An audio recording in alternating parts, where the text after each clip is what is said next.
Sometimes when you get home from work or your ex-girlfriend's house, you just want to play something that doesn't need that much brain power. Forget shooters, RTSs or The Sims, or that bottle of whiskey you've been saving for such an occasion. What you need is a casual game. Introducing Pinball Fantasies. Developed in 1992 by DICE, who made other pinball games for the Amiga like Pinball Dreams and Pinball Illusions, and of course Battlefield 1942. All of this before they were acquired by EA. You wouldn't have thought that they made stuff like this before, but they did. Right, onto gameplay. Well, what is it? Well, it's a pinball game where you try to score the highest points with the limited amount of balls. Unlike the pinball machine you get at the pub or at the arcade, you are spoiled in getting not one but 4 different themes. From the over-the-top Partyland to Stones and Bones, which is a typical haunted theme. It's very easy to play. Hold down the down arrow key and release to send the ball flying in to get the game started. Control your flippers with the left control and right control to prevent the ball from going down in the drain, while also bouncing it against the score point areas.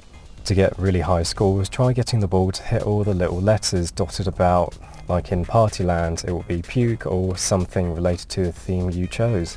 It's almost like the casual optional version of mission objectives you get in shooters. I think it's a nice touch that it's there to subtly coerce you into playing that little bit longer because you want to hit the hard to reach letters.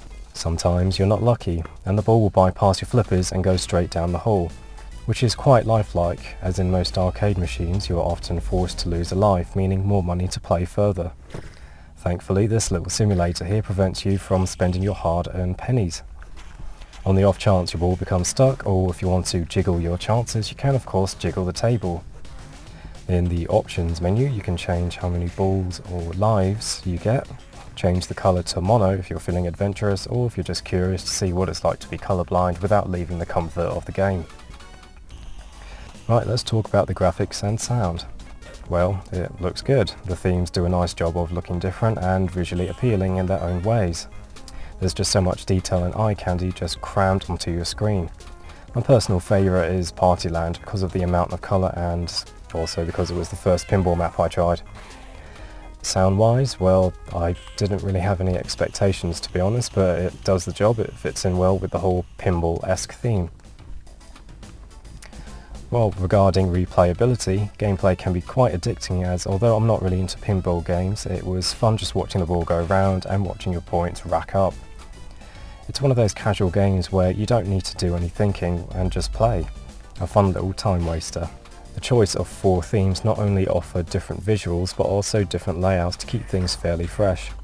You will probably enjoy playing this more with another human being, competing against one another and seeing who can score the most.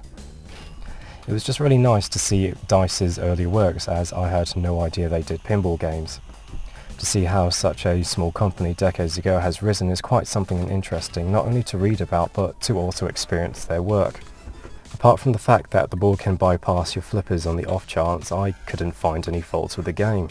It does exactly as it says on the tin. I'm sure there are pinball games out there that have clunky controls, illogical physics and visually impending graphics, but I've been lucky in picking this. I do recommend that you grab this casual beauty.